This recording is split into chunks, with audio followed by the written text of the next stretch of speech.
Канада самая образованная страна в мире. Более 56% граждан страны имеют высшее образование. Да и сама Канада охотно тратит деньги на образование каждого студента. Они расходуют около 20 тысяч долларов ежегодно на человека. Канадские вузы занимают первые строчки в мировых рейтингах. Хотели бы вы учиться в городе с карьерными возможностями, где расположены такие крупные компании, как Toyota или General Motors? Или в городе, где находятся офисы компаний Microsoft и Samsung? Может быть, вы хотели обучаться у лучших в своем деле, то есть топовых журналистов, бизнесменов, а также иметь возможность продолжить обучение в других странах, кроме самой Канады. О том, какие канадские вузы отвечают данным требованиям, мы расскажем в этом выпуске. А также, в каких университетах Канады снимали женщину-кошку, какие вузы оканчивали актеры сериалов «Дневники вампира» и «Сверхъестественное», и где учились женщины-изобретатели. И, конечно, если вас заинтересует то или иное высшее учебное заведение, вы всегда можете обратиться к нам, к специалистам СМАПС, и мы расскажем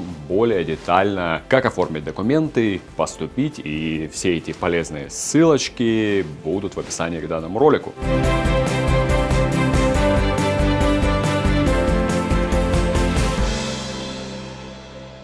Начнем. Фэншоу колледж. Колледж прикладного искусства и технологии является ведущим политехническим вузом Юго-Западного Онтарио, региона Канады. Колледж в цифрах. Здесь более 200 программ. При этом более 60 программ позволяют не только учиться, но и работать, то есть зарабатывать во время обучения. 40 – это количество стран, из которых на обучение приезжают студенты. Около 17 тысяч – количество студентов очной формы обучения. Около 26 тысяч – количество студентов-заочников. Более 150 тысяч – это количество выпускников Фэншоу. И более 90% это процент трудоустроенных выпускников. А встретить своего будущего работодателя можно еще во время обучения. Многие программы включают в свой план и стажировку, после которой успешные студенты позже смогут и трудоустроиться в эту компанию. Университетская студенческая газета Interbank, член Canada University Press,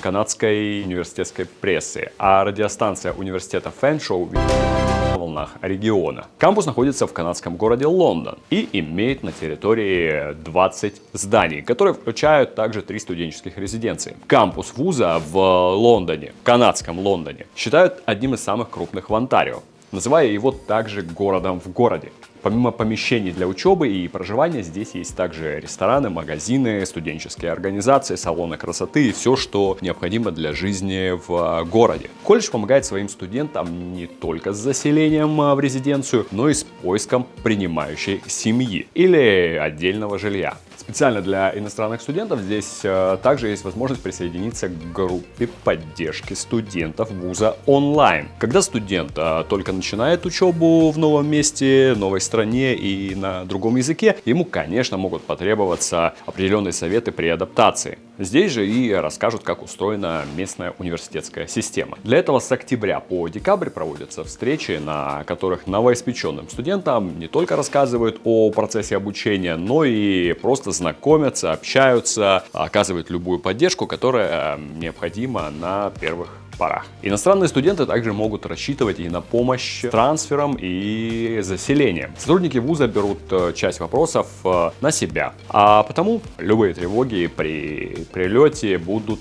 меньше. Давайте немножко о городе. Лондон признан центром образования и научных исследований, а также считается деловым и культурным центром страны, что непременно повышает престижность обучения в данном учебном заведении. Крупные производства канадского Лондона, General Motors, Toyota, здесь же сосредоточены основные офисы таких компаний, как 3M, McCormick Canada, London Life Insurance Company, а всего за 2 часа из Лондона можно доехать до Торонто. Стоимость обучения в колледже зависит от выбранной программы, но в среднем составляет около 9 тысяч долларов за семестр. У студентов есть также возможность подать заявку на получение стипендии, которая покрывает оплату обучения, частично или в полном объеме. Кстати, о долларе. Канадский доллар, он не равен американскому доллару, он меньше. Если вам интересно более детально узнать о ценах на программы, ссылка на колледж будет в описании к данному ролику.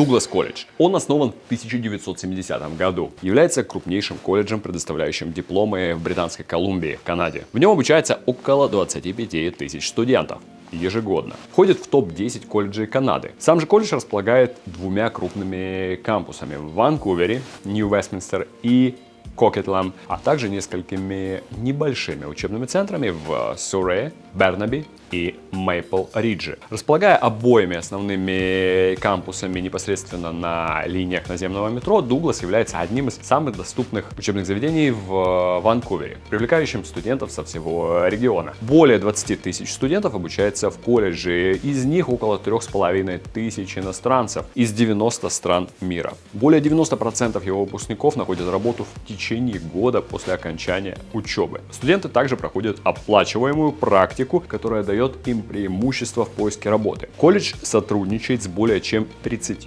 университетами разных стран: Австралии, Австрии, Китая, Дании, Испании, Швейцарии, Италии, США и другими. Само расположение города Ванкувер также удачно с точки зрения карьерных возможностей. Он считается ведущим экономическим и техническим центром Канады, где располагается около 7 тысяч офисов технических компаний. Среди них такие известные компании, как Microsoft, Samsung, Amazon, Cisco. Стоимость обучения в колледже составляет около 18 тысяч канадских долларов. У студентов есть возможность стать обладателями стипендий, которые составляют от 1000 до 2500 канадских долларов. А студенты из стран СНГ не должны подавать никаких дополнительных заявок. Все они будут рассмотрены автоматически при подаче заявления в колледж. Колледж окончили такие известные люди, как художница и писательница Скай Ли, поэтесса и номинант 4 канадских литературных премий Элизабет Бачински, актер из сериала «Тайны Смолвиля» и «Сверхъестественное» Эдриан Холмс.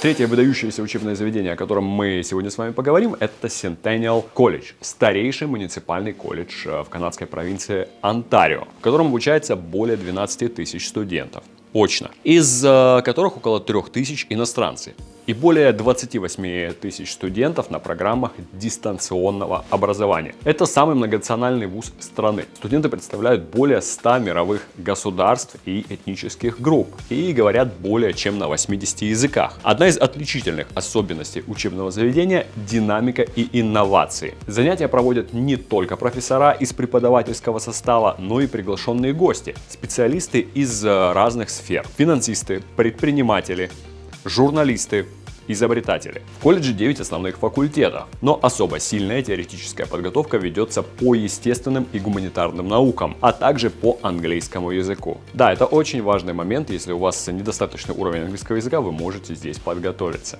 Большинство учебных программ колледжа были утверждены профессиональными ассоциациями Канады, а также программными консультативами, состоящими из более 8 сотен ведущих компаний, которые помогают колледжу с формированием учебного плана. Среди компаний-партнеров колледжа Microsoft, Samsung, Facebook, Canadian Press, Bombardier Aerospace, а в 2016 году колледж вошел в десятку лучших исследовательских колледжей Канады. Его основной исследовательский центр – центр доступа к переносным, интерактивным и мобильным технологиям, именно в здравоохранении. И создан центр был в 2015 году, благодаря федеральному гранту, который составил почти $2 миллиона. Также при колледже есть центр аэрокосмических инноваций, который появился относительно недавно. В одном из кампусов находится специальный международный центр, который оказывает помощь иностранным студентам. Для них проводят ознакомительные мероприятия, помогают с оформлением медицинской страховки и продлением вида на жительство по учебе или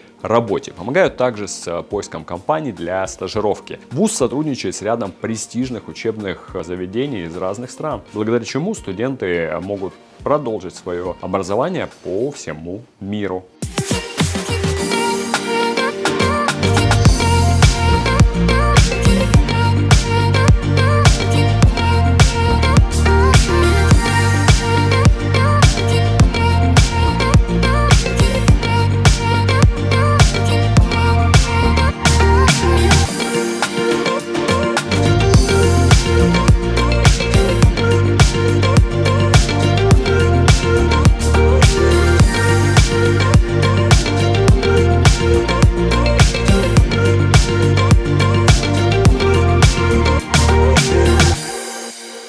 к следующему учебному заведению – Simon Fraser University. Университет, занявший лидирующие позиции почти на всех строчках. Вошел в топ университетов мира, в десятку лучших вузов страны и является общеобразовательным вузом номер 1 в Канаде. Из 30 тысяч студентов около 5 тысяч это иностранцы, а сам вуз находится в Ванкувере, город, который занимает 3-ю позицию среди городов мира, который считается одним из лучших по качеству жизни. Университет был назван в честь Саймона Фрейзера, исследователя и путешественника. Вуз несколько раз был признан лучшим канадским университетом по версии журнала Maclean's. В 93-м, 96-м, 97-м, 98-м, 2000-м и 2008 годах. Вуз известен своим вниманием к инновациям, современным подходам к образованию, эффективными курсами для абитуриентов. Одним из первых в Канаде Simon Fraser University ввел академический год, состоящий из 3 триместров. Это позволяет студентам формировать более гибкий учебный график, вписывать в расписание больше нужных курсов и дисциплин. Всего здесь 6 факультетов: гуманитарные науки, прикладные науки, бизнес, администрирование, образование, искусство и социальные науки, и здоровье. Студенты из других стран, как правило, проживают в резиденциях с полным пансионом, что позволяет сэкономить средства, так как аренда отдельной квартиры или комнаты обходится дороже. Также такая возможность позволяет студентам быстрее влиться в студенческую жизнь. Кампус вуза находится на высоте примерно в 300 метров на возвышении, откуда открывается панорамный вид на окрестности территории. Кампус не раз побеждал в конкурсах в области архитектуры, а также появлялся в таких известных фильмах, как «Женщина-кошка» и «Фантастическая четверка». На сегодняшний день кампус университета Фрейзера является единственным в стране, который был удостоен звания «Архитектура национального значения». В основном здании находится библиотека университета, которая признана одной из богатейших в Канаде. Насчитывает она более 2 миллионов книжных экземпляров, а также научных трудов и других материалов. В свое время вуз окончили такие известные спортсмены и музыканты, как атлет Терри Фокс. Также он активист по борьбе с раковыми заболеваниями. Рок-музыкант Дэвид Ашер, канадский баскетболист и тренер Джей Триано.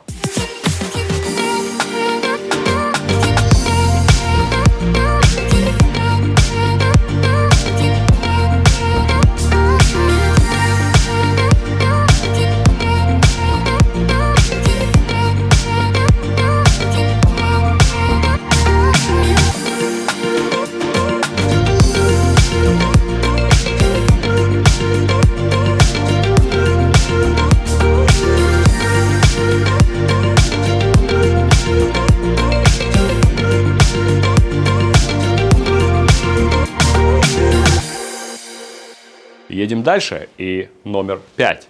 Ryerson University находится в самом центре Торонто, входит в топ-10 лучших канадских вузов и в 2% лучших университетов в мире. На 40 тысяч студентов 1500 иностранцев. Назван он был в честь министра образования Канады в начале 19 века Эгертона Рейерсона. Правительственное агентство Канады InfoSource оценило Ryerson University как лучший университет в стране в категории бакалавриат. Рейтинг за 2014 год. А в рейтинге университета Маклейна учреждение заняло 11 место в категории «Всеобъемлющий университет». В том же году учреждение заняло 14 место в рейтинге репутации Маклейна. На сегодняшний момент вуз находится на 26-й позиции среди лучших заведений страны. Выпускники университета востребованы в престижных международных компаниях. А среди выпускников, прославившихся на весь мир, актриса Нина Добрев, канадско-итальянский бизнесмен и филантроп Тони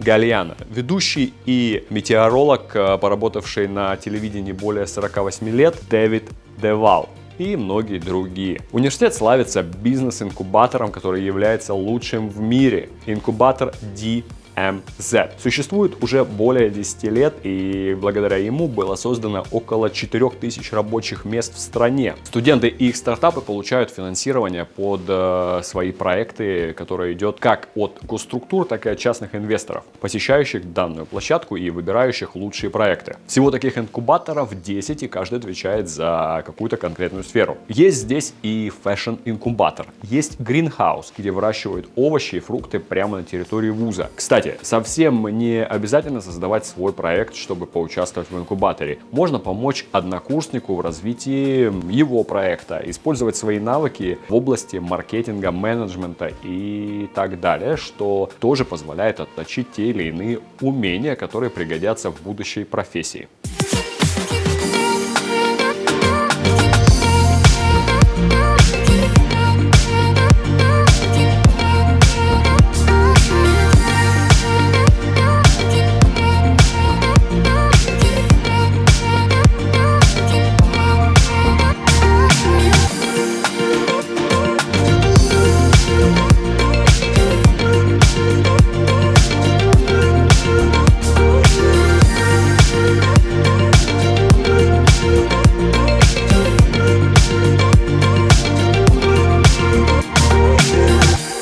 И шестой в нашем сегодняшнем выпуске — это University of Manitoba. Входит в топ-15 канадских вузов. Обучается в стенах университета Манитобы около 30 тысяч студентов. 4 тысячи из которых это иностранцы. Основан вуз был еще в 1877 году в Виннипеге, почти в центре Канады. Виннипег – столица провинции Манитоба, расположенный практически в середине Северной Америки. Находится в месте слияния двух рек – Red River и Assiniboine River. Свое название город взял от расположенного неподалеку всего в 40 милях крупного озера Виннипег. До государственной границы с США порядка 60 миль. Он также является важным центром исследований. Именно в его стенах за последние столетия были сделаны значимые открытия, связанные с разными направлениями. При поддержке правительства страны был также сооружен внедренческий центр Smart Park. Здесь представители университета сотрудничают с разными корпорациями в области экономики и новейших технологий. Манитобский университет стал одним из первых вузов страны, снявших запреты и ограничения в приеме студентов. Здесь учатся люди разных национальностей, вероисповеданий, как мужчины, так и женщины. Среди выпускников университета Джон Александр Хоббс, изобретатель первого в мире искусственного кардиостимулятора, известный как отец биомедицинской инженерии в Канаде. Ивон Брил, канадский инженер по ракетным и реактивным двигателям и изобретательница экономичного ракетного двигателя, удерживающего спутники на орбите. Аманда Лэн, журналист и старший бизнес-корреспондент CBC News.